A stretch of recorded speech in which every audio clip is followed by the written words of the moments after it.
Señoras y señores, feliz año 2018, lo primero, porque ya hemos tenido algún acto, por ejemplo, lunes musical, por cierto, 30 años de lunes musicales ya, ahora lo coordina Alberto Joya, les animamos a que nos acompañen los lunes a las 8 de la tarde, casi todos los lunes, y un acto celebradísimo y muy seguido por muchísimas personas. Y este prácticamente es el segundo, más allá de algunas actividades que hemos tenido en la Quinta Asturias. De manera que estamos encantados, muchas gracias. Y arrancamos el año, sí, sáquenos por favor, Eduardo, lo digo porque estamos todos en familia, con los ojos abiertos, ya por favor, porque luego, perdón que lo diga, me atrevo, porque a veces nos saca usted, a mí por lo menos, con los ojos cerrados, y nos ponen en el boletín y nadie nos reconoce.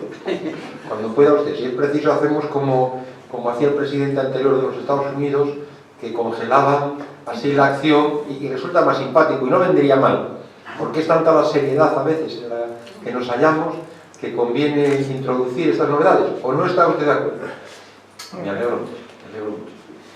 Bueno, arrancamos, digo, con la misma ilusión con la que concluíamos 2017, con energía renovada, con redoblado compromiso sociocultural, que queremos que se contagie, por muchas razones, entre otras porque esta obra institucional del Centro Asturiano de Madrid, que ya cumplió 136 años el 2 de octubre, está abierta a todos los que comparten la querencia con Asturias. No es preciso ser asturiano de nacimiento para adscribirse a esta casa, para disfrutar de ella, para engrandecerla, para sentir con legítimo orgullo que se cultivan las propias raíces y que al hacerlo se ensancha la patria de todos. Es la nuestra una institución familiar, recreativa, social, cultural, cívica, regional, también histórica, que cada día escribe una nueva página con entusiasmo y con esfuerzo, que mira hacia Asturias, siendo ella misma, esta institución, un entrañable rinconín de nuestra tierrina en la capital, y sin perder de vista cuanto es patrimonio de la humanidad. Por eso celebramos hoy el libro que se nos trae, libro sobre personas mayores, que nos brinda datos primordialmente de índole sociojurídica sobre esa etapa de la vida a la que, si la fatalidad no lo impide, todos hemos de llegar. Y es que, como diría el escritor y el crítico francés Saint-Beuve, envejecer es todavía el único medio que se ha encontrado para vivir mucho tiempo. Así es en efecto, pero en la vida humana no solo es cuestión de cantidad, sino de calidad de vida. Como suele decirse, no se trata únicamente de echar años a la vida, sino vida a los años. La calidad de vida es un concepto complejo. Hace años, la profesora Fernández Ballesteros se refería a este constructo en el ámbito de la vejez y señalaba que las condiciones que parecen integrar la calidad de vida son la buena salud, las habilidades funcionales, esto es, que la persona se valga por sí misma, las condiciones económicas desahogadas, las relaciones sociofamiliares consistentes, la actividad suficiente, la disponibilidad y la adecuación de los servicios sociales y sanitarios, las apropiadas características de la vivienda y la adecuación también del contexto próximo donde uno vive. La satisfacción, por supuesto, con la vida y las oportunidades culturales y de aprendizaje. Cuando se consulta a las personas mayores de 65 años con independencia de su género, la edad concreta o la posición social, independientemente de estas variables, los aspectos mencionados se consideran esenciales para la calidad de vida en esa dilatada etapa que llamamos vejez. En nuestras sociedades desciende la fecundidad y aumenta la esperanza de vida. Consiguientemente se produce un envejecimiento de la población. Según la OMS, el aumento de la esperanza de vida y la disminución de la tasa de fecundidad hacen que la proporción de personas mayores de 60 años esté aumentando más rápidamente que cualquier otro grupo de edad en casi todos los países, también en España, especialmente en España. El envejecimiento de la población constituye un éxito de las políticas de salud pública y el desarrollo socioeconómico, pero representa indiscutiblemente un reto para la sociedad que debe adaptarse a ello para mejorar al máximo la salud y la capacidad funcional de las personas mayores y, por supuesto, también su participación social y su seguridad. El aumento de personas mayores es rápido, lo que va a generar, según algunos autores, demandas crecientes para los sistemas de salud y de servicios sociales en el mundo entero, lo que obligará a la redistribución de dichos recursos, especialmente en los países desarrollados. Por ello, se señala también por distintos estudios, se torna básico favorecer la calidad de vida y la salud de las personas mayores mediante la promoción de hábitos saludables y la prevención de enfermedades. Se trata, en definitiva, de impulsar lo que se llama el envejecimiento activo, que constituye en nuestros días todo un paradigma, el paradigma del envejecimiento activo. ¿Y a qué nos referimos al hablar del envejecimiento activo? Pues se nos recuerda desde la OMS que es una expresión que pretende enfatizar los mensajes positivos en torno al envejecimiento, un envejecimiento saludable, y de este modo reconocer los factores que junto a la atención sanitaria influyen en la manera de envejecer de las personas y de las poblaciones. El planteamiento del envejecimiento activo se basa en el reconocimiento de los derechos humanos de las personas y en los principios de independencia, participación, dignidad, asistencia, asistencia y realización de los propios deseos fijados por las Naciones Unidas. Es un concepto que desplaza la atención desde las carencias, desde los déficits, desde las necesidades, hacia los derechos de las personas mayores en este caso. De este modo se reconocen los derechos de los mayores a la igualdad de oportunidades y de trato en todos los aspectos de la vida a medida que envejecen. La OMS define el envejecimiento activo como el proceso de optimización de las oportunidades de salud, participación y seguridad con el fin de mejorar la calidad de vida de las personas a medida que van envejeciendo.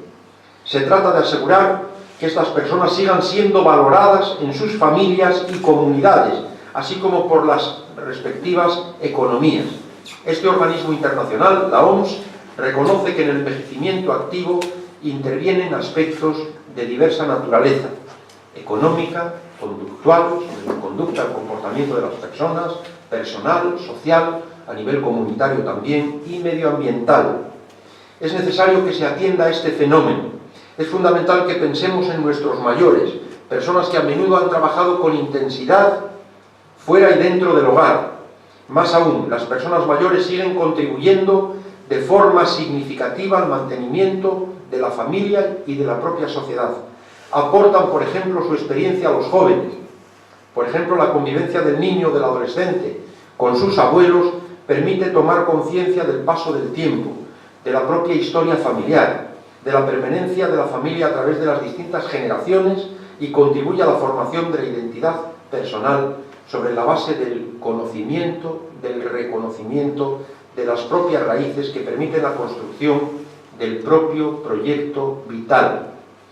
De los abuelos, concretamente de los abuelos golondrina y de los abuelos canguro, se habla en este libro. Hablan muy bien sus autores. Hoy siguen existiendo muchos prejuicios en torno a las personas mayores. Son frecuentes ciertas representaciones negativas de los mayores y se precisa educación escolar y social. Hay una educación social cada vez más afianzada incluso en nuestras facultades de educación, capaz de ofrecer una imagen más digna de la vejez, a veces excluida y aún maltratada. Y Borra, en un artículo que he revisado ex profeso para esta presentación, dice, en una investigación realizada en España a escala del propio país sobre maltrato a los mayores en la familia, destaca que el 0,8% de las personas mayores en España reconocen que sufren maltrato físico, psicológico, negligencia, abuso económico o abuso sexual por parte de algún familiar, probablemente también por parte de algún cuidador en ocasiones. De hecho, los cuidadores de personas mayores con dependencia reconocen tasas más altas de maltrato, en concreto del 4,5%. Es decir, que cuando se pregunta a los cuidadores, dicen que ese maltrato es mayor del que mencionan los propios mayores. Entre los factores de riesgo se halla el nivel de dependencia de la víctima, de la persona mayor, la edad avanzada y la presencia del síndrome del quemado, una modalidad de estrés que sufren también, que experimentan algunos cuidadores. Estudios más recientes destacan que el envejecimiento es un proceso único, distinto en cada persona. Los mayores no constituyen un grupo homogéneo, es más, podemos decir, con arreglo a lo que nos dice la psicología evolutiva y además la propia experiencia, que a medida que vamos cumpliendo años, nos diferenciamos cada vez más. Hay más diferencias intraindividuales dentro de uno mismo y también entre las personas, interindividualmente hablando. Porque los primeros años del desarrollo de la vida humana están más canalizados. Claro que la singularidad es una ley universal, se cumple en todo ser humano, aunque sea un niño, pero a medida que cumplimos años nos diferenciamos más. Y esto permite, por ejemplo, identificar personas de 80 años que están estupendamente y otros que no están tanto, o que tienen problemas físicos significativos y que sin embargo intelectualmente están muy bien, o a la inversa. Esto es menos frecuente en franjas de edad más tempranas. Es a lo que nos referimos. Hay personas mayores con significativa autonomía y otras que se encuentran en pésimas condiciones, muy vulnerables, sin soporte sociofamiliar, con muchos problemas de salud, en situación de penuria económica, etc. Cada persona envejece, parafraseando a la popular canción, a su manera. Esto es indiscutible. Y sin perder de vista ciertos factores de naturaleza económica, laboral o sociopolítica, el proceso de envejecimiento depende, por supuesto, de la dotación genética, pero también de cómo se ha vivido.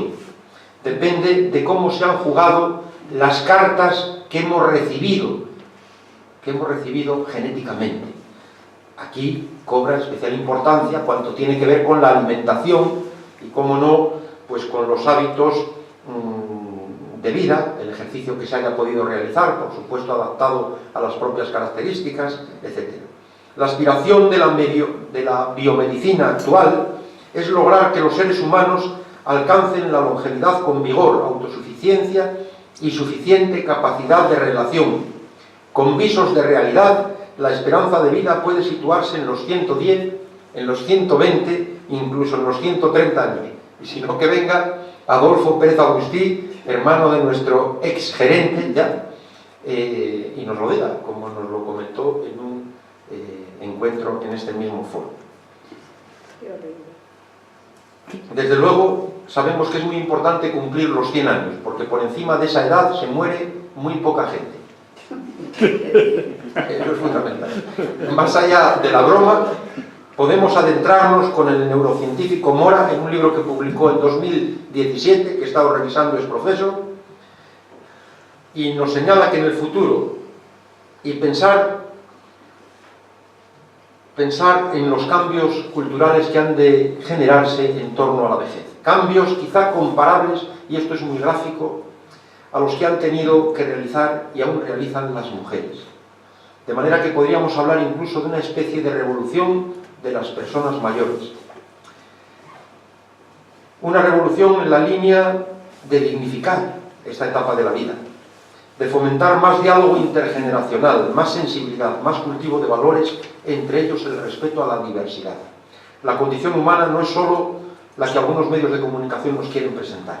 Una condición humana que, como señala el nonagenario Edgar Morin, que vive todavía con 95 años, un gran intelectual francés, debería ser, esta condición humana, objeto esencial de cualquier educación, familiar, escolar, social, etc.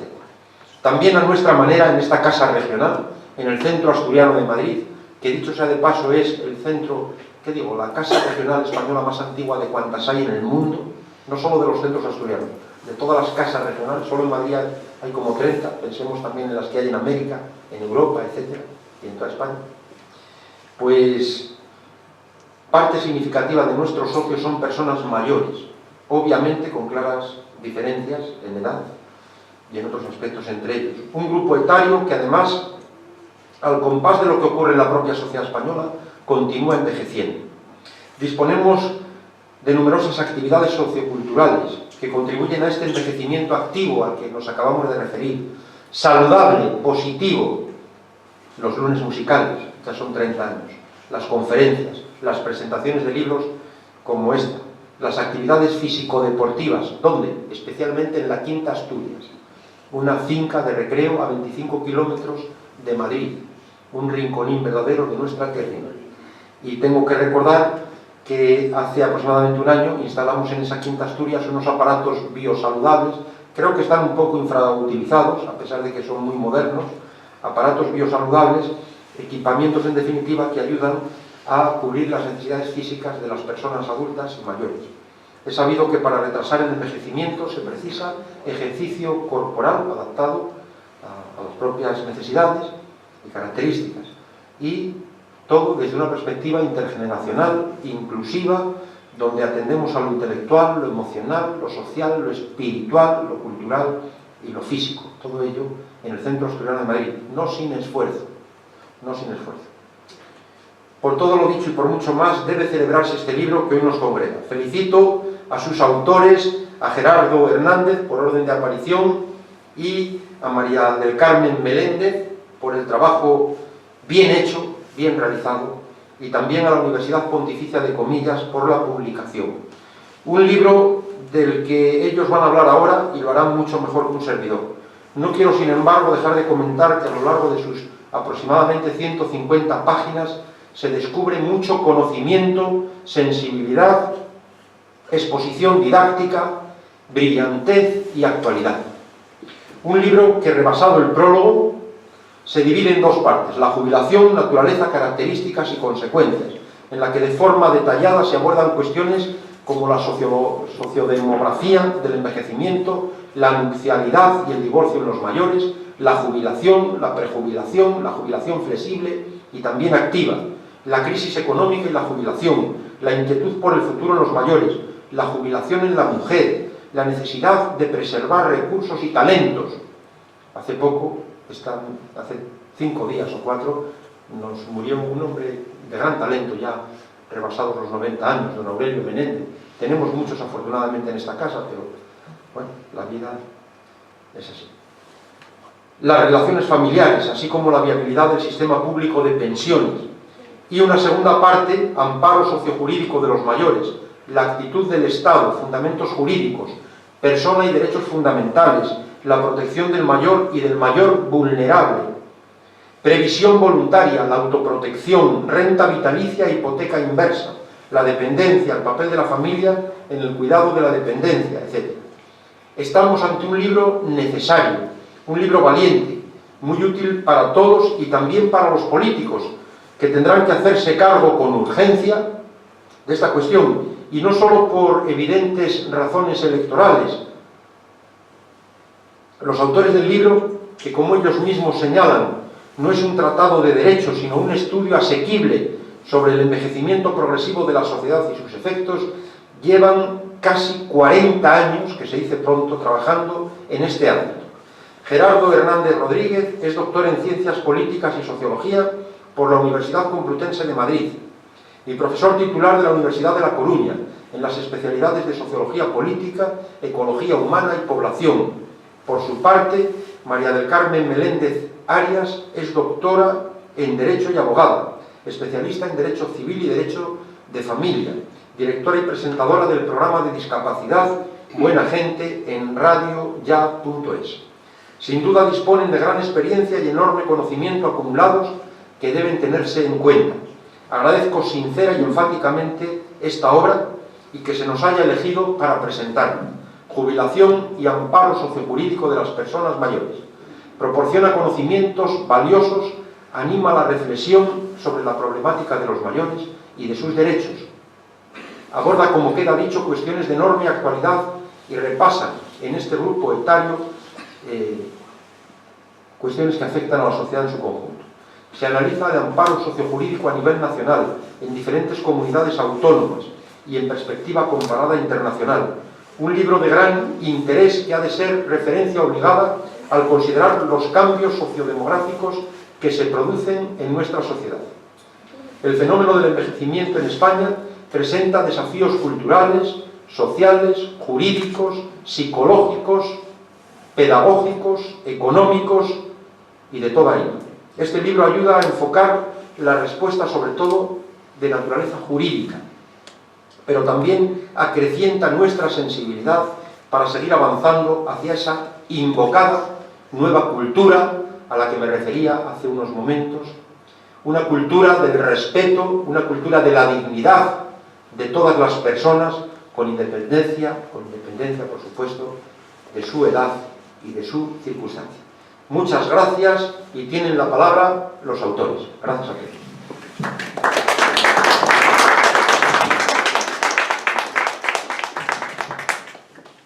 Tiene la palabra Gerardo Hernández. Muchas gracias, señor presidente. Ante todo, agradecer el que se nos haya acogido en el Centro Asturiano para tener este encuentro con ustedes y hablarles, podría hablar, no tanto de nuestro libro, también, sino de esta situación, de esta realidad que tan magníficamente ha expuesto y ha desarrollado el presidente. Agradecerle también, por supuesto, la magnífica referencia a nuestro libro, a nuestro trabajo, la presentación que ha hecho. Yo creo que aquí la pasión de asturiano, y porque Carmen es asturiana, pues le ha enardecido para hacer esta presentación. Bien, no quiero extenderme mucho. El libro tiene su origen en el hecho de que yo conocí a Carmen cuando ella estaba trabajando en su tesis doctoral y luego yo tuve el honor de formar parte del tribunal que la juzgó.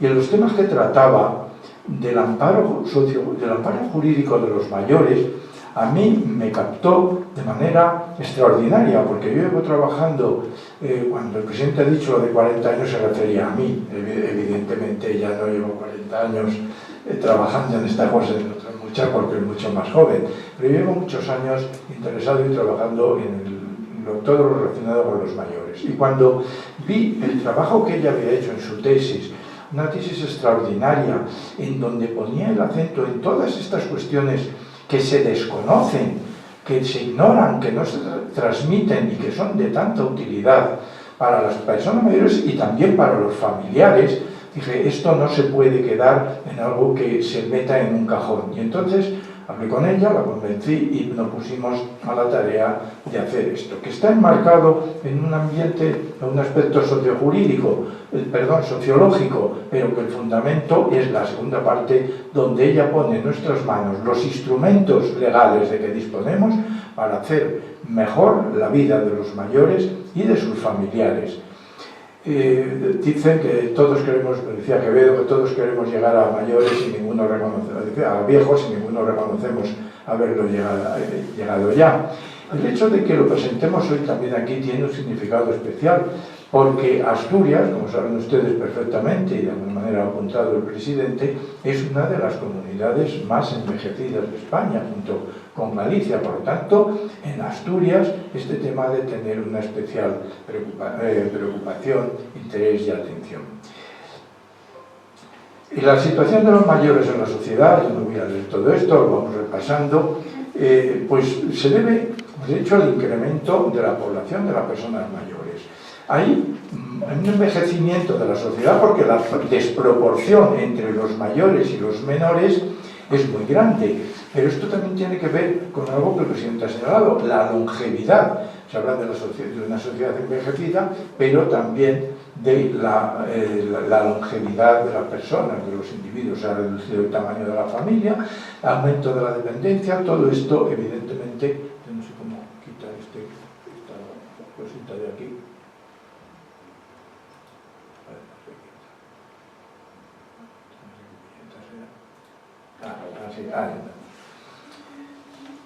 Y el hecho de que haya descendido el número de componentes de la familia también tiene su repercusión, porque esto se ha pretendido que el Estado asuma unas responsabilidades que antes eran de la familia y que se han transferido al Estado, que ahora el Estado ha revertido sobre la familia. La paradoja es que a pesar de los incuestionables avances médicos las mejores condiciones de vida, pues cada vez hay más personas mayores que requieren la atención y el cuidado de los menores, pero esos menores cada vez somos menos. Unas vías de apoyo a los mayores, digo que voy a tratar de ser muy breve porque la parte fundamental es la que corresponde a Carmen, pero, como ha señalado el presidente, desarrollo de los servicios y programas de respiro, medidas de apoyo fiscal, porque resulta que había muchas, y esto ustedes los asturianos lo saben perfectamente, porque es una realidad que se ha dado en Asturias, igual que se dio en Galicia. Muchas mujeres dejaban sus trabajos para cuidar a sus mayores, trabajos en los que habían estado cotizando, pero que como luego no tenían cubierta el tiempo de cotización próximo a la jubilación, perdían ese derecho a la percepción de los derechos pasivos. Y esas mujeres estaban subrogándose en algo que si no hubiera sido competencia del Estado. Mujeres que han renunciado a su vida profesional, que han renunciado a formar una familia y que cuando sus padres han fallecido, por esa alta esperanza de vida que se ha señalado, a la que se ha llegado, ellas habían llegado ya a esa edad que tenían sus padres cuando ellas empezaron a atenderles. ¿Y quién las atendía a ellas? Pues han tenido o que ir a casa de algún hermano o acabar en una residencia, es decir, no han recibido lo que ellas habían dado. Cuando se llega a esta edad, que muchos de nosotros ya tenemos, como pueden ver ustedes en mí, yo ya llevo 4 años jubilado de la universidad y me jubilé al cumplir los 70, que es la edad que llegamos, pues hay una realidad que es una serie de pérdidas económicas, que no es el mismo la pensión de jubilación, y encima hoy estamos oyendo que han tenido que traspasar no sé cuántos miles de millones porque el fondo de pensiones pues se está agotando, así que vamos a ver qué pasa para el futuro. Pérdida de capacidad física, mental, de memoria, etc. No quiero más lejos números, esto es simplemente pues abundar en lo que el presidente ha dicho de esa realidad demográfica de España. Tenemos una población envejecida. Es cierto que si nos apuntamos como triunfo el aumento de la esperanza de vida, pero también es lo que él decía, y la calidad, porque todos los que conocemos las residencias, una residencia de mayores, vemos que no toda la realidad que hay allí es la que se refleja en la portada de 60 y más, o en algunos anuncios que salen en la televisión de unos mayores guapísimos, espléndidos, activos, dinámicos, cuando vemos también muchas personas que están sujetas, que están con muchas ondas, etc. Eso es calidad de vida. Entonces ahí nos tendríamos que plantear hasta qué punto podemos presentar como triunfo, sí, de la ciencia, de la medicina, de la higiene, pero hay que dar esa calidad de vida para que lleguemos a una edad avanzada, pero en las mejores condiciones. En esto ocurre, pues como ya saben ustedes de sobra, que hay más número de mujeres que de hombres, más mujeres mayores que hombres. Nacemos más niños que niñas, 106, 107 por cada 100 niñas, pero debemos de ser de peor calidad y nos morimos antes. ¿Y esto qué quiere decir? Que son muchas las mujeres, sobre todo las más mayores, que tienen sus recursos también muy reducidos, que una pensión de viudedad es una cantidad muy exigua y que tienen ellas que ser al mismo tiempo dependientes de otras entidades y de otros servicios. La esperanza de vida, pues ven ustedes que hemos pasado de que en 1900 la esperanza fuera de 34 años, 34, a que hayamos superado los 80. Somos, junto con Japón, la nación con la esperanza de vida más alta. Hay diversos factores que inciden en el proceso de envejecimiento, no vamos a entrar en ellos, los tienen ustedes ahí reflejados si a alguno le interesa el texto del libro, pero pues las enfermedades crónicas están superando a las agudas, se reflejan sobre todo más en la ancianidad. Por estado civil, pues el que más hay es de casados, son hombres, pero hay que señalar un factor importante que es el de la viudedad, en donde las mujeres hay muchas más viudas que viudos. También dice, perdonen, a veces voy a introducir alguna cosa así para relajar la idea de la exposición, un refrán que dice: ante la duda, que sea yo la viuda. Yo conocí a una señora que les decía a sus hijos: mira, papá está en el cielo, pero mamá está en la gloria. Como quiere decir, es que estas mujeres han pasado de convivir con otro hombre, con su marido, a estar muchas veces solas y acusando esa soledad.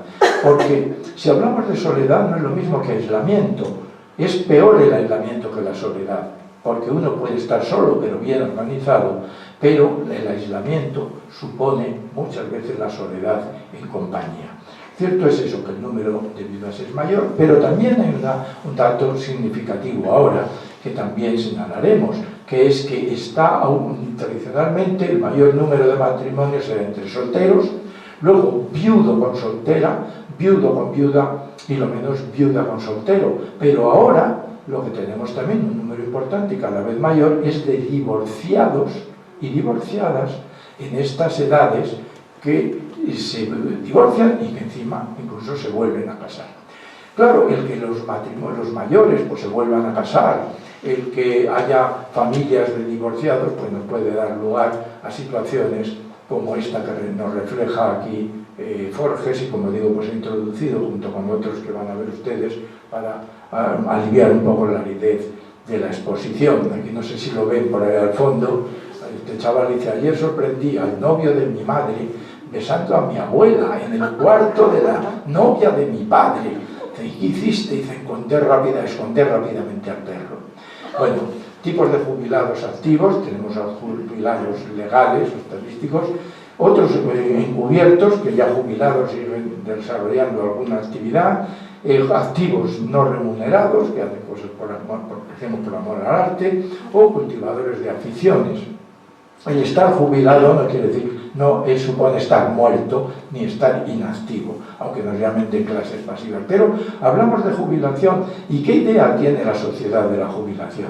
Estos son unos carteles que estaban en Pozuelo de Alarcón, a 10 kilómetros de Madrid, en donde hay un cartel, ese cartel que dice Club de Jubilados. Vamos a ver, ¿quién de ustedes que esté jubilado se identifica con esa imagen? Ninguno. Pero esto ¿a qué da lugar? En primer lugar, un desconocimiento por parte de quien elabora estos carteles de lo que es la realidad de las personas mayores, lo que es la realidad de la ancianidad. Segundo, que si los jóvenes y los niños ven esa imagen y la idea que tienen de los jubilados es eso, de un anciano achacoso. Y tercero, si nosotros pasamos por allí y vemos eso, no entramos ni ciegos de vino, porque no nos identificamos con ello. Hablaba el presidente de la jubilación activa y de las actividades que se pueden desarrollar. Son muchas. Una de ellas la que están haciendo ustedes aquí y todas las que él ha señalado, por ejemplo, que ofrece el Centro Asturiano. Pues universidades para mayores, programa de voluntariado, turismo y actividad cultural. Aquí dice, me dijo mi esposa, ¿qué vas a hacer hoy? Le dije, nada. Y ella me dijo, esto ya lo hiciste ayer. Sí, le contesté, pero no lo terminé. Bueno, es una forma de explicar esto. Desde luego, el mantenerse activos supone el seguir queriendo adquirir nuevos aprendizajes, nuevos conocimientos, como estas señoras, que ya les ven ustedes, están ahí dándole al ordenador, que es algo que cada vez estamos haciendo a los mayores, aunque confesando la verdad, cuando nos surja problema cogemos el teléfono, como hago yo, y llamamos a nuestros hijos, a nuestros nietos. Llevar una jubilación activa, sí, pero, como se dice en Galicia, a modiño. Es decir, no sobresaturarnos, saber organizar nuestro tiempo. Aquí me apoyo en otra ocurrencia de Forges, dice, el señor dice, no me acuerdo si tengo que ir al dentista a las 12. Luego el psicólogo, pilates y tai chi, o llevar el coche al taller, clase de salsa, arte floral, urólogo y manualidades, le dice ella. Deberías de jubilarte de la jubilación, sugiero. Claro que para muchos jubilados la principal ocupación es la que señalaba el presidente, la de abuelos canguro. Hoy muchas familias están pudiendo sobrellevar su situación gracias a los mayores, gracias a los abuelos, a esos abuelos canguro, esos que vemos por las mañanas llevando a los niños o que se los llevan a su casa, los hijos tienen que trabajar, ellos los van a recoger al colegio, les dan de comer, los van a buscar otra vez, les dan la merienda, los bañan y muchas veces apoyos económicos. Las relaciones familiares entre los mayores es algo también a considerar, aunque sea muy rápidamente. Considerar las relaciones entre los esposos, la relación con los hijos, pero con los hijos y con los yernos y nueras. Yo, estando en las aulas de la tercera edad, hace muchos años, 80 como profesor, pues un día una señora estaba un poco así, mustia y tal, y no le pasa nada, hijo. Es que miren, mi hijo ha tenido una suerte loca. No, perdón, mi hija ha tenido una suerte loca. Se ha casado con un chico magnífico. Le hace las cosas de la casa, tiende la ropa, incluso los domingos le lleva el desayuno a la cama. Sin embargo, mi hijo, una lagartona, mire, le hace que ponga la lavadora, que tienda la ropa, Esto tiene que ver también cómo tratamos a los nietos. En Galicia tenemos un refrán que ustedes como estudiantes lo entenderán, dice: os fillos da miña filla, netiños meus son. Os fillos do meu fillo quizás sí o quizá no.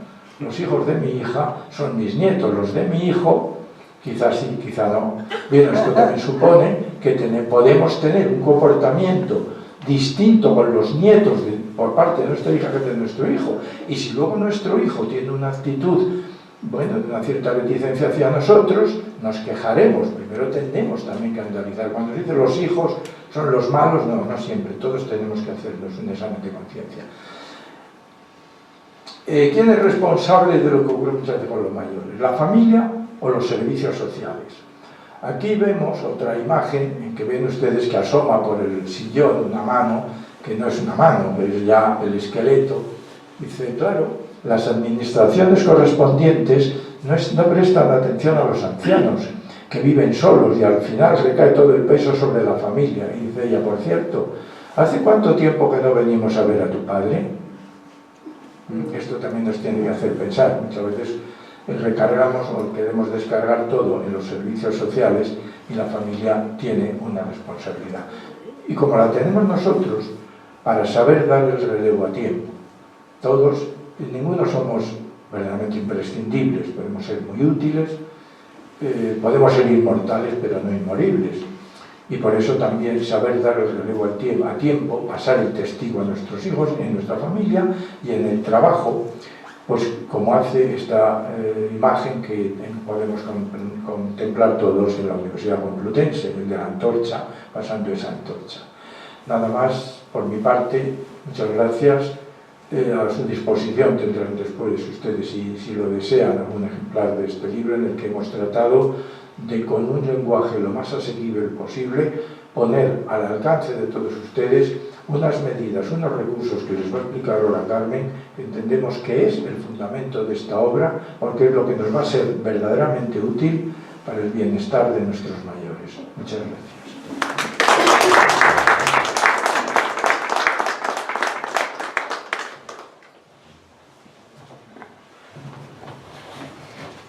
Pues yo, después de reiterar muy brevemente también mi agradecimiento al Centro Asturiano y a su presidente por acogernos y por esta presentación, pues, como bien ha dicho Gerardo, cargada de pasión asturiana, pues voy a pasar sin más dilación pues a comentar la parte jurídica.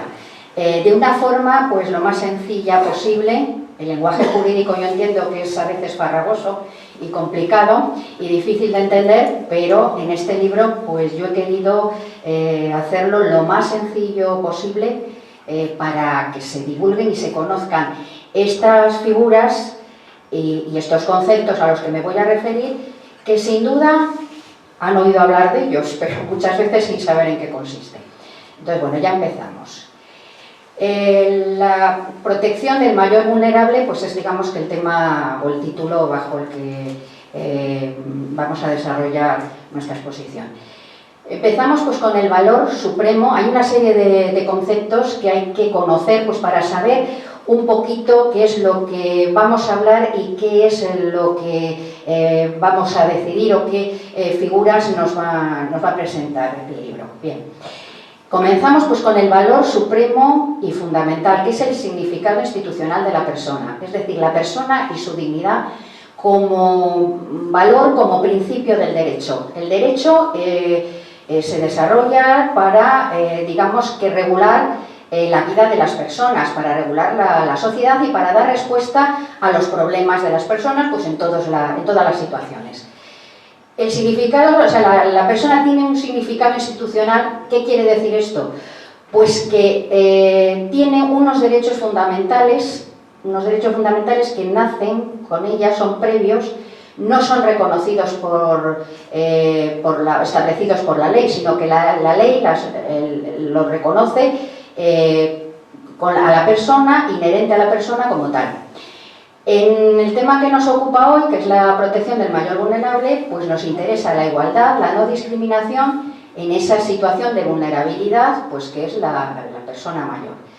Y la libertad individual, la autonomía, una palabra, pues digamos, pues como dice el profesor López Quintas, una palabra talismán con mucha, en algunos momentos, con mucha manipulación, pero que en este tema pues, que significa la autorregulación de los asuntos propios, dentro, eso sí, de un marco legal. Es decir, el derecho nos va a dar unos principios dentro de los cuales nosotros podremos decidir, gestionar y disponer nuestro futuro. Otro concepto, pues para entendernos, es la capacidad. La persona, pues es el único ser vivo, o sea, el ser humano es el único ser vivo que tiene la facultad de actuar, que tiene capacidad de actuar y de hacer cosas pues con efectos y consecuencias para él y para los demás.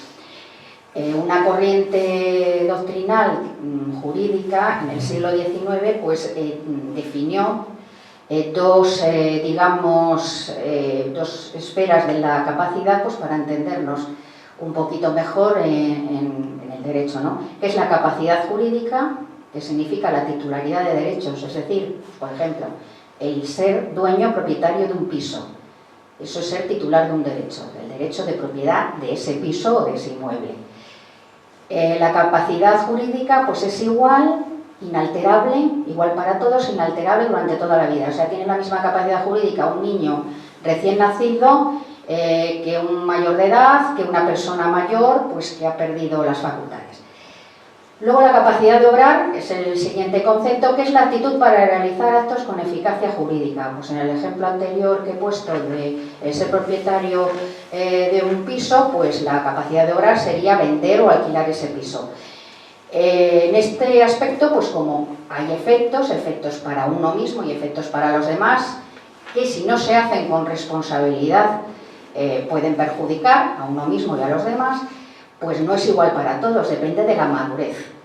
Cuando nacemos pues no tenemos plena capacidad jurídica y al final de nuestra vida, pues por problemas, por pérdida de capacidad cognitiva, pues muchas veces tampoco tenemos esa madurez para decidir aquello adecuado. Otro concepto pues es la inaptitud. La inaptitud es pues esa pérdida de facultades físicas, pero que no afecta a las facultades mentales. O sea, la persona tiene su capacidad de decidir, su cabeza, por decirlo claramente, plena, pero bueno, tiene dificultades, pues por ejemplo de movilidad, etcétera, y necesita pues unos apoyos para realizar gestiones, para ir al banco, para ir al médico, etcétera. La modificación de la capacidad o capacidad modificada, que es la antigua incapacitación de la que todos pues han oído hablar. Lo que pasa que ahora pues por el tema este de la corrección del lenguaje pues ha cambiado y se llama modificación de la capacidad. Es la incapacitación cuando se tramita ese procedimiento que es judicial y se acuerdan los apoyos pertinentes que cada persona pues precise de acuerdo con su situación, que son básicamente la tutela, que significa la representación legal, y la curatela, que significa pues la asistencia para ciertos actos, normalmente de disposición patrimonial, que son los más comprometidos. Nuestro sistema de tutela y curatela, nuestro sistema tutelar es un sistema de autoridad donde controla el juez y vigila el Ministerio Fiscal, pero la familia tiene una importancia vital, ya que son los miembros de la familia pues los que más frecuentemente se hacen cargo de la tutela o de la curatela de las personas. No obstante, los cambios sociales que antes ha explicado Gerardo y que afectan a las familias, pues han impuesto y han exigido nuevas figuras. Pasamos ya a la previsión voluntaria de apoyos. Bueno, el fundamento de la autoprotección es la autonomía de la voluntad. Como he dicho antes, la facultad de regular y ordenar nuestros asuntos. Y las figuras de apoyo que vamos a ver, pues se basan o se definen como de respeto a la autonomía personal. Y pasamos ya pues a, digamos, la primera figura. La autonomía de la voluntad era un aspecto reservado pues a las obligaciones, a los contratos, es decir, a los negocios. El derecho de la persona y los asuntos privados, como pueden ser pues, los familiares, etcétera, no se regían por la autonomía de la voluntad, estaba totalmente, digamos, que ausente. No obstante, pues con el avance de los tiempos empieza a penetrar la autonomía de la voluntad, o sea, esa facultad de autorregular los propios conflictos, y empieza a introducirse pues, con los conflictos familiares, es decir, con las separaciones y los divorcios. Más tarde, pues le toca al ámbito sanitario. En España, pues la primera regulación en este sentido es la Ley General de Sanidad, que es de 1986, que introduce el consentimiento informado. ¿Qué es el consentimiento informado? Pues el consentimiento informado, para que todos me entiendan, son esos documentos que se firman cuando nos van a practicar una intervención quirúrgica o una prueba. En los hospitales se firman unos documentos, todos pues hemos firmado en estos casos o hemos visto a nuestros familiares firmarlos. Eso es el consentimiento informado. ¿Pero qué es en realidad? Bueno, es un derecho. Es el derecho a ser informado del diagnóstico, pronóstico y tratamiento. Los médicos dicen que del pronóstico no se puede informar, puesto que, como decía el doctor Marañón, pues no hay enfermedades, hay enfermos, y en cada persona pues puede haber una evolución que puede mejorar, aunque haya habido previsiones muy malas, o puede empeorar. Pero lo que sí tiene una definición exacta es el diagnóstico y el tratamiento. Entonces, como digo, el consentimiento informado pues es ese derecho a ser informado en todo momento pues por los profesionales sanitarios y médicos del estado de nuestra salud y qué tratamientos, qué opciones de tratamiento hay, y a elegir entre esas opciones. Es decir, nos pueden proponer pues, una prueba, por ejemplo, que no pensamos que no es conveniente, pues porque estamos ya en una situación muy mal o así, y bueno, pues decidir, tenemos el derecho a decidir si la hacemos o no la hacemos. Las excepciones al consentimiento informado pues son las situaciones de urgencia y peligro de muerte, o sea, una persona pues, que por ejemplo tiene un accidente y llega a un hospital, pues el médico le atiende, le presta la atención que estima pertinente, pues sin preguntarle si quiere o no, entre otras cosas porque no está en condiciones de decidirlo. Y los casos de salud pública, todos recordamos los temas hace tiempo, pero vamos, no tanto, del ébola. Pues eso es un tema de salud pública y la persona pues, que se ve afectada por una enfermedad de este tipo, pues no se le aplica el consentimiento informado. El consentimiento informado también se presta en las residencias. Cuando se ingresa en una residencia se firman dos documentos, uno que es pues, como asistencia o prestación de servicio, en el que se acuerdan los servicios que esa persona va a recibir, y el otro pues es un consentimiento informado, es decir, la persona que ingresa manifiesta que está conforme pues con ingresar en ese centro y residir allí. El motivo es pues que el ingreso a una residencia es un cambio de domicilio, y la libertad de elección de domicilio es también un derecho fundamental, parte del derecho a la libertad individual. La Ley General de Sanidad definía el consentimiento informado, pero no su previsión de futuro. Y para ello pues tenemos la Ley de Autonomía del Paciente, que es de 2002, que introduce las instrucciones previas. Aquí se le llama de varias maneras a la misma figura, con lo cual pues, se crea un poquito de confusión. Son las instrucciones previas, documentos de voluntades anticipadas y el testamento vital. O sea, aquellos documentos que hace muchos años se divulgaban pues, para la donación de órganos principalmente. Bueno, pues estas son las instrucciones previas, pero de una manera pues, más amplia. Aquí en este documento, ¿qué podemos prever? Pues todas las cuestiones de salud que queramos. Pues si queremos que se nos apliquen tratamientos experimentales, si no queremos que se nos apliquen, pues vamos, todas las cuestiones de salud. El destino pues, de nuestro cuerpo cuando llegue nuestro fallecimiento, si queremos que se emplee pues, para investigación, cómo queremos que se realicen las exequias, todas estas cuestiones. El ingreso en un centro residencial, Es decir, cuando se ingresa en la residencia se presta consentimiento informado, pero por medio de un documento de instrucciones previas se puede prever la continuación en esa residencia, pues en el caso de que se pierda las facultades y no se pueda decidir, evitando así pues la tramitación de un internamiento involuntario, porque en algunas residencias, cuando el ingresado pues que ya prestó su consentimiento, pero pues se percibe que existe una pérdida cognitiva, requiere a los familiares pues para que tramiten o un internamiento involuntario o una incapacitación o las dos cosas. Y claro, pues con el documento de instrucciones previas, digamos que se evita este trámite, que es bastante desagradable para los familiares. En ese documento se deberá nombrar un interlocutor, que es la persona que transmitirá el contenido de ese documento, es decir, la voluntad del declarante, y que pues hará constar la existencia de ese documento. Hay un registro nacional y registros autonómicos y se incorpora a la historia clínica, pero vamos, es esencial que se designe pues un interlocutor, una persona de confianza. También se puede designar preventivamente tutor, que es la siguiente figura, que es la autotutela. ¿Qué es la autotutela? Pues es, como he dicho antes, la designación preventiva de tutor para uno mismo. Se introduce en el derecho español por la Ley de Protección Patrimonial de las Personas con Discapacidad de 18 de noviembre de 2003. Existe legislación foral en Cataluña, Galicia y Aragón también en este tema. En este documento pues se puede designar, se designa el cargo tutelar.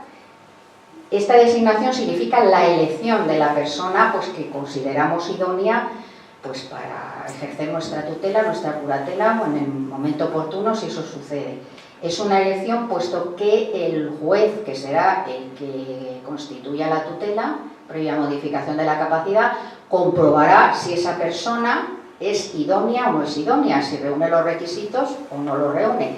Si no hay ningún problema, pues lógicamente se respeta la voluntad de la persona declarante, pero si existe pues algún perjuicio, pues evidentemente el juez tiene poder para nombrar a otra persona. Tutores pues pueden ser una persona física que reúna las condiciones pues establecidas en el código, o una persona jurídica, que es una entidad pública. Todos los territorios autonómicos tienen una entidad pública encargada de la protección de las personas mayores en esta situación de vulnerabilidad, o una fundación tutelar, que son personas jurídicas privadas constituidas pues a tal fin. El autotutela, pues además de designar tutor, pues se puede disponer todas las cuestiones personales y patrimoniales que consideremos pues oportunas. Se formaliza en documento notarial y se anota al margen de la inscripción de nacimiento.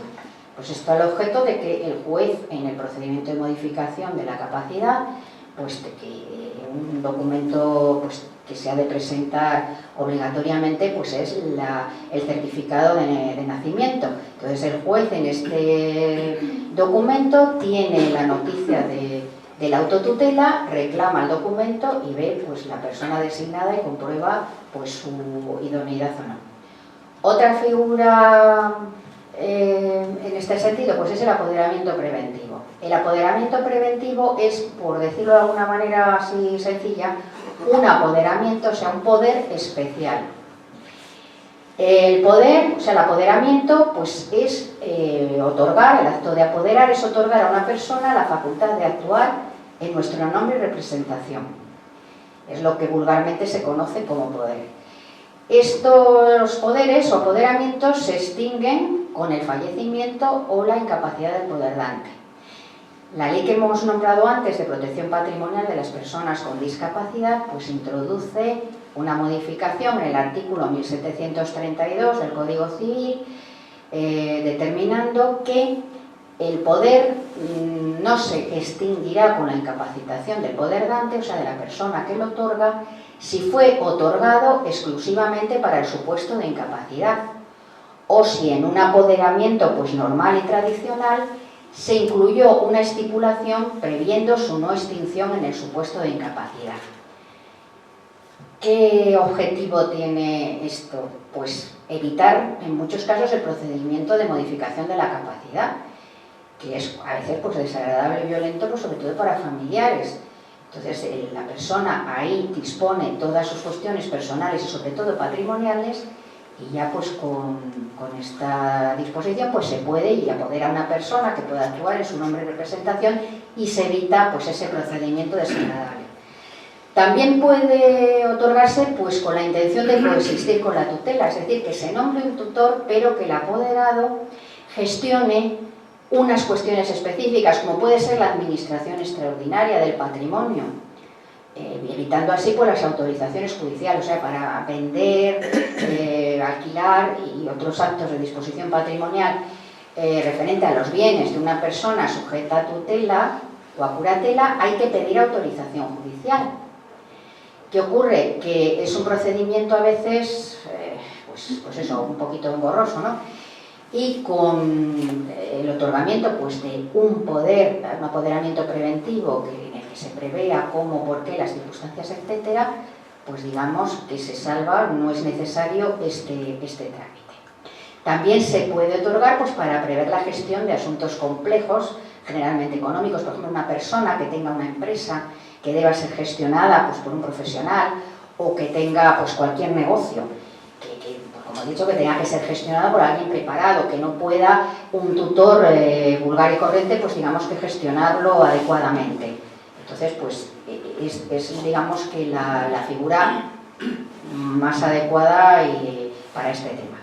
Las cuestiones a decidir o a disponer en el apoderamiento preventivo pues son tanto patrimoniales como personales, porque en la ley pues no dice nada, o sea, cualquier cuestión que pueda contener un poder normal. Eso sí, hay que prever unos medios de control de la gestión del apoderado, pues como en todos los casos de administración de patrimonio ajeno, pues el inventario de bienes, de los bienes que se van a administrar, la rendición de cuentas y la revocación. La revocación tiene por objeto pues controlar, digamos, la actuación negligente del apoderado.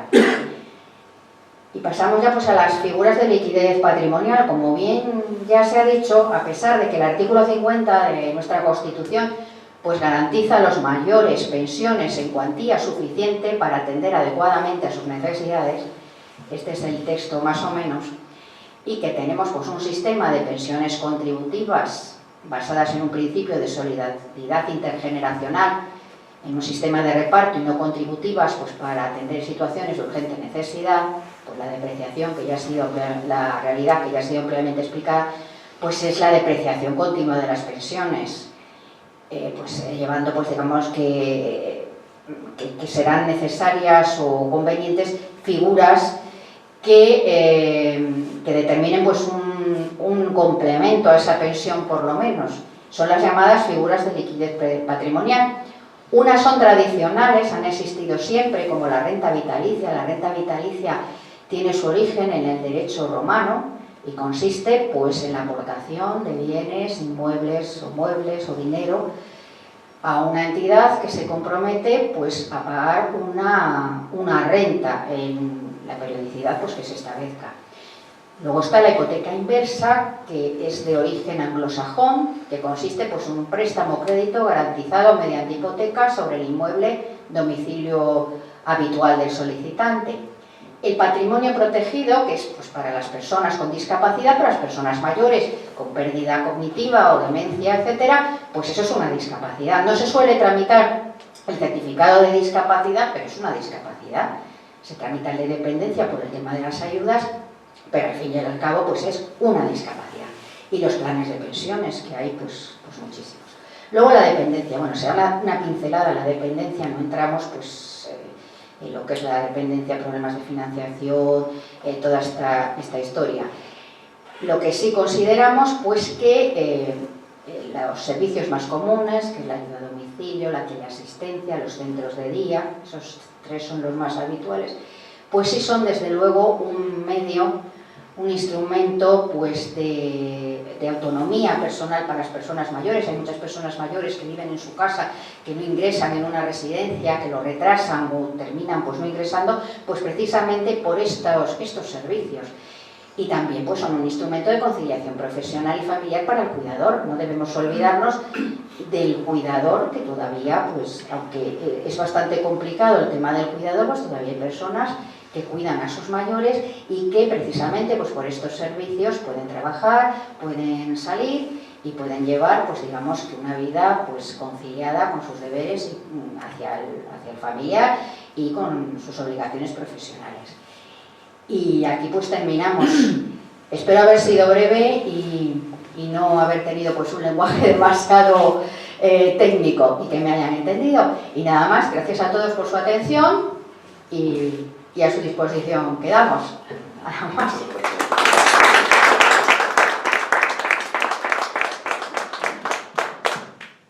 Muchas gracias, Carmen. Muchas gracias también, Gerardo. Igualmente al presidente adjunto, Andrés Menéndez, que nos acompaña.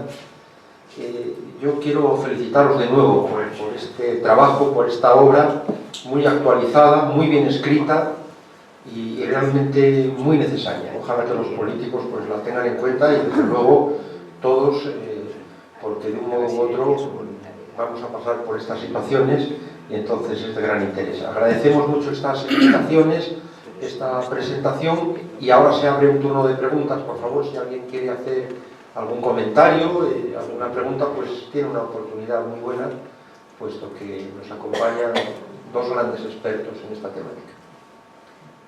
Sí, Adelante. yo quería que me confirmara si he querido entender que en el proceso de ingreso de un mayor en una residencia debería ese mayor firmar una autorización, un consentimiento informado.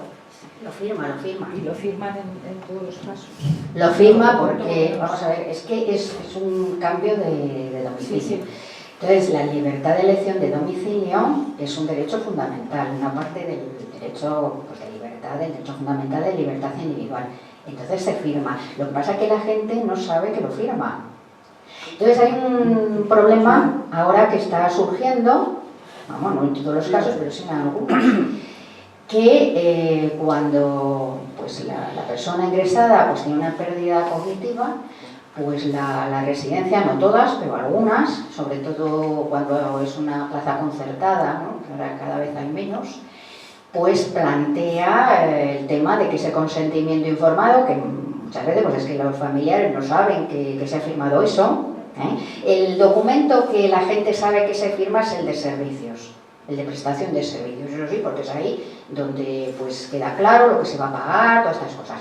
Pero el tema del consentimiento informado, que a veces que firman un documento aparte o en ese mismo pues lo firman ahí como un totum revolutum que claro, pues no se enteran ahí. Entonces, cuando hay una pérdida cognitiva, pues la residencia pues plantea que, bueno, que no existe posibilidad de que esa persona preste el consentimiento informado y entonces plantea el internamiento involuntario, la incapacitación, etcétera. ¿Qué ocurre? Que la familia pues, se agobia muchísimo porque, claro, esto es un trámite pues, muy desagradable, sobre todo cuando se trata pues, de un ser querido. Y en algunas ocasiones, si es o puede ser, no vamos a afirmarlo así, como pues, suele producirse cuando la plaza es concertada, o sea, si la plaza es privada, no suele producirse. Pero a eso iba, en el supuesto de las residencias privadas, tendrían que igualmente cumplir con la norma. Esta sería la pregunta. En las concertadas, en las que hay la gestión de la administración pública, parece que el mandato legal es este. Tiene que firmar el consentimiento informado. Pero yo voy más allá, es que uno no incapacita a su familiar más que in extremis.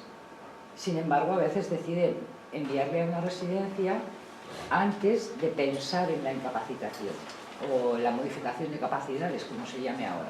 Es decir, nuestro mayor no tiene todas sus facultades, pero uno no ha decidido privarle, digamos, de esa personalidad jurídica que incluye todas las capacidades, incluida la de le llevo a votar, igual se quiere casar o se quiere bautizar, o sea que esto no lo hemos mencionado, pero en una modificación de capacidades también se perdería ese derecho, digamos, ¿no? Es que estoy un poco aturdida con esta condición que yo la ignoraba, vamos, yo no sabía que al llevar a un mayor a una residencia tuvieran que firmar un consentimiento informado. Sí, porque es un cambio de domicilio. Relacionado con privadas, y a mí no me han pedido esto. Es un cambio de domicilio, entonces normalmente, pues sí, si tú llevas a la persona que puede prestar y decir sí, que se quiere quedar, que sí, que quiere vivir allí, bueno, pues aunque tenga una pérdida cognitiva, si no se nota mucho, pues el problema viene cuando es concertada, o sea, cuando es concertada la plaza, que en las privadas hay plazas concertadas, ¿eh? Sí, sí. Bueno, pues tú cuando optas a una plaza concertada, claro, ahí ya hay más control. Cuando tú vas a una plaza privada, pues normalmente, pues a ver, tiene un deterioro cognitivo muy evidente, muy grande, pues a lo mejor te plantean el tema del internamiento involuntario, pero vamos, si le puede decir, pues así, aunque sea de una manera muy simple, que sí, que quiere quedarse allí, evidentemente si va allí y dice, no me quiero quedar, no te lo van a ingresar, ¿eh? Eso está claro, pero bueno, si él dice, bueno, pues sí, me quiero quedar, bueno, pues no te exigen el internamiento involuntario. El internamiento involuntario ya es pues cuando una persona está en desamparo, o sea, que vive sola, pues el clásico caso, que hay muchos, que está sola en casa, tiene un percance y no hay nadie que se preocupe de esa persona, y entonces, claro, pues ya sí, ahí ya actúan los servicios sociales que correspondan y tramitan el internamiento involuntario, pero no hay otro camino, ¿no?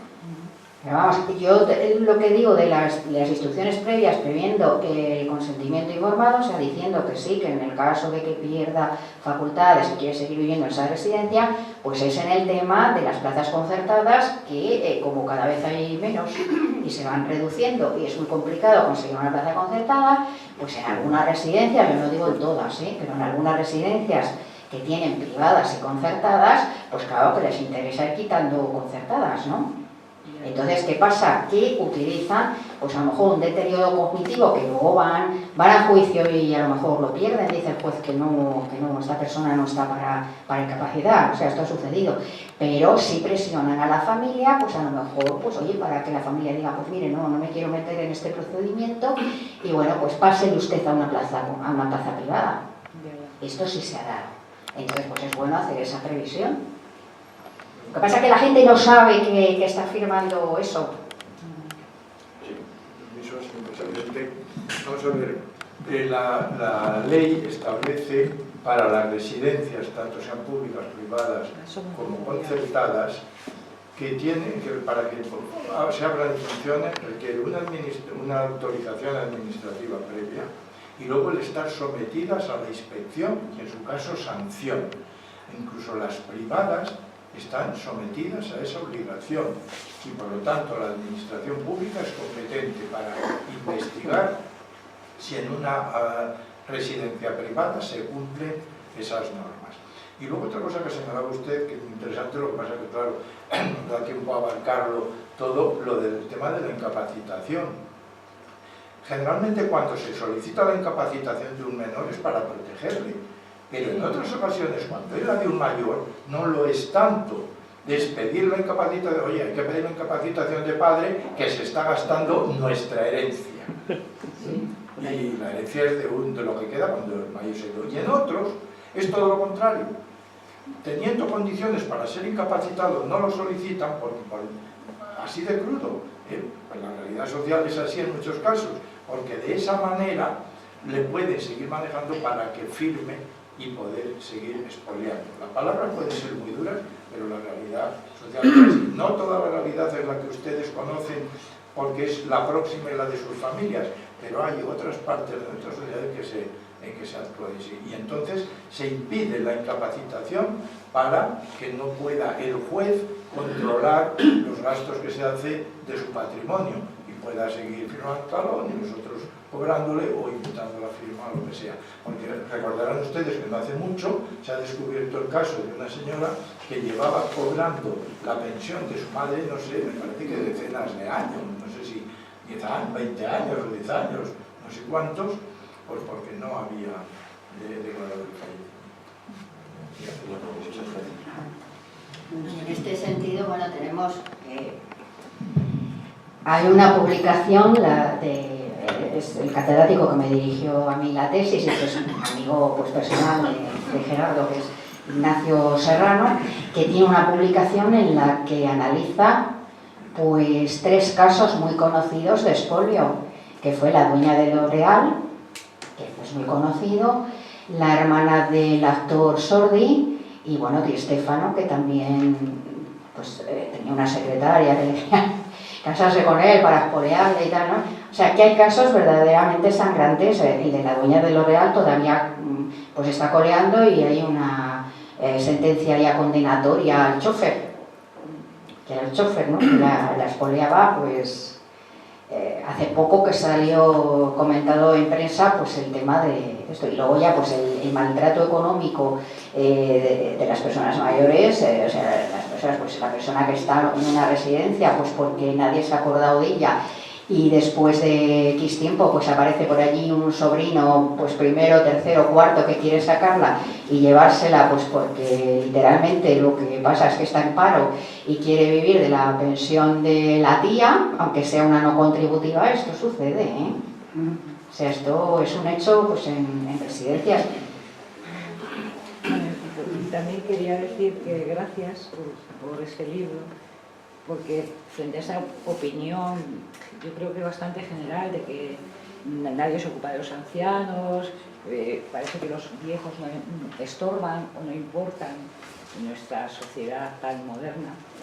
Yo creo que no es así, o sea, que excepto que Cicerón ya escribió el Tratado de la Selectud, ha habido muchos más años de oscurantismo de la ancianidad de lo que ocurre actualmente. Y yo quiero felicitar especialmente a las personas que se ocupan de los ancianos, pero que creo que nunca nos hemos ocupado tanto de ellos. Por lo menos hay leyes, hay residencias, hay una preocupación activa socialmente que yo creo que es más moderna y más actual de lo que la gente en general piensa, ¿no? O sea, yo creo que no estamos menospreciando ni devaluando a los ancianos, sino todo lo contrario, poniendo no sé, la mirada en esos que nos han formado y nos han traído hasta aquí. Así que claro, cierto es lo que dice usted, que hay esos recursos que son los que tratamos de reflejar, pero la cuestión es que se conozcan. Lo que hay que dar es difusión a estos recursos para que se pueda acudir a ellos, porque muchas veces es ignorancia, lo que hemos comentado antes. Personas que vemos que están viviendo en precario y sabemos que tienen recursos y nos dicen eso: no, pero es que me gaste la herencia de mis hijos. Oigo que le recrimina: padre, que se está usted gastando mi herencia, y además que se lo cree. Por eso, pues el que existan los recursos legales, bien, pero el que se conozcan para poder acudir a ellos. Sí, sí.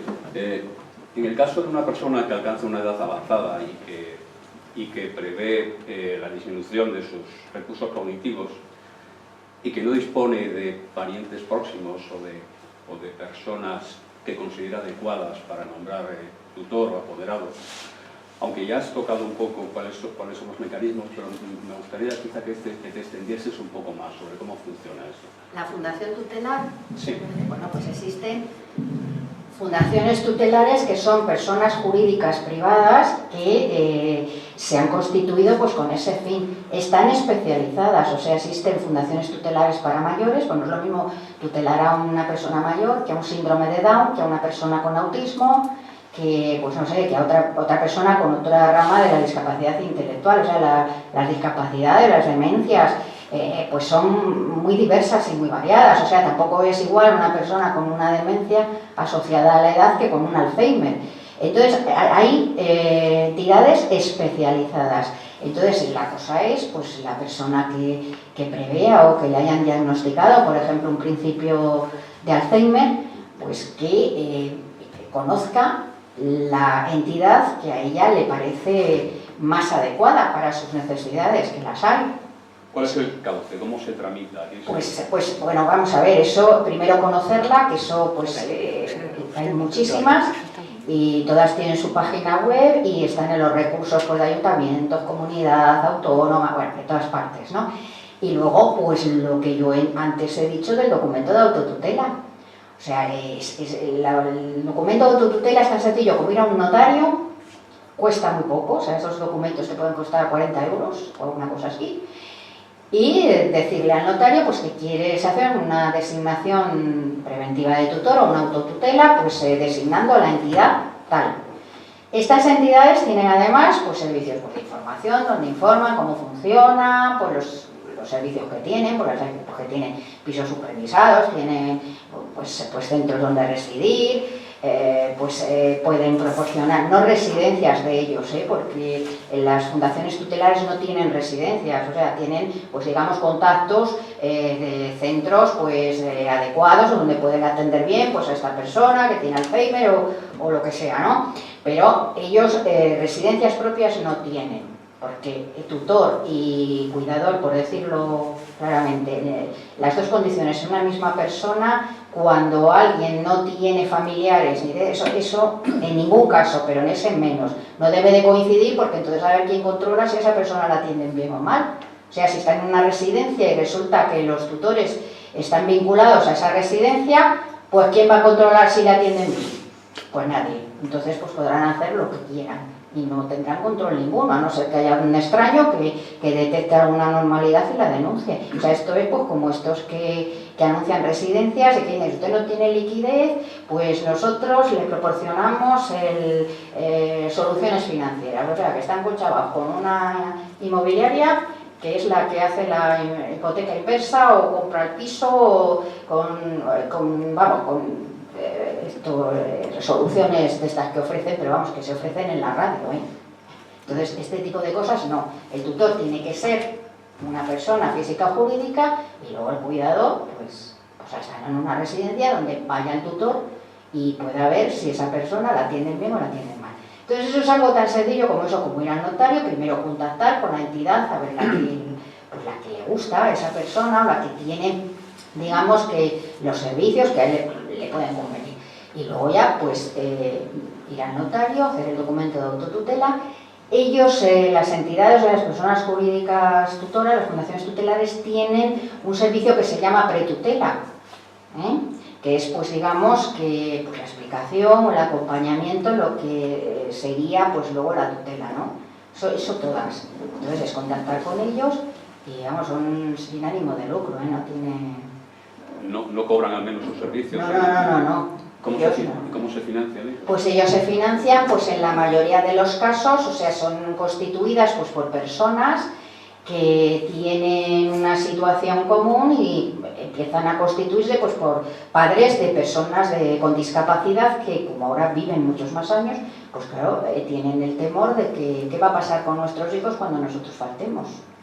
Y entonces empiezan a constituirlo ya en el año 83. Y las de personas mayores, pues igual, personas interesadas o entidades sin ánimo de lucro, pues interesadas o preocupadas por la atención a los mayores. Y ahí pues con subvenciones, con legados, herencias, todo este tipo de cosas. Pero vamos, ellos no cobran por eso. O sea, la tutela, lo que son las funciones tutelares, son gratuitas. Ya lo dice el Código Civil, o sea, no se puede cobrar por ser tutor. Muy bien, muchas gracias. Bueno, pues muchas gracias a todos, especialmente a los autores de este libro y de esta presentación, charla, a Mari Carmen y a Gerardo. Por cierto, habéis traído libros, ¿no? Sí, dicho. De manera que si alguien quiere, pues es una oportunidad muy buena también, porque da continuidad a este acto a través de la lectura y luego pues siempre hay posibilidad de contactar de algún modo con los autores, de manera que lo recomendamos especialmente. Y por lo demás, pues nada, muchas gracias por acudir a este acto, ya saben dónde estamos para cuando lo deseen, Muchas gracias a todos.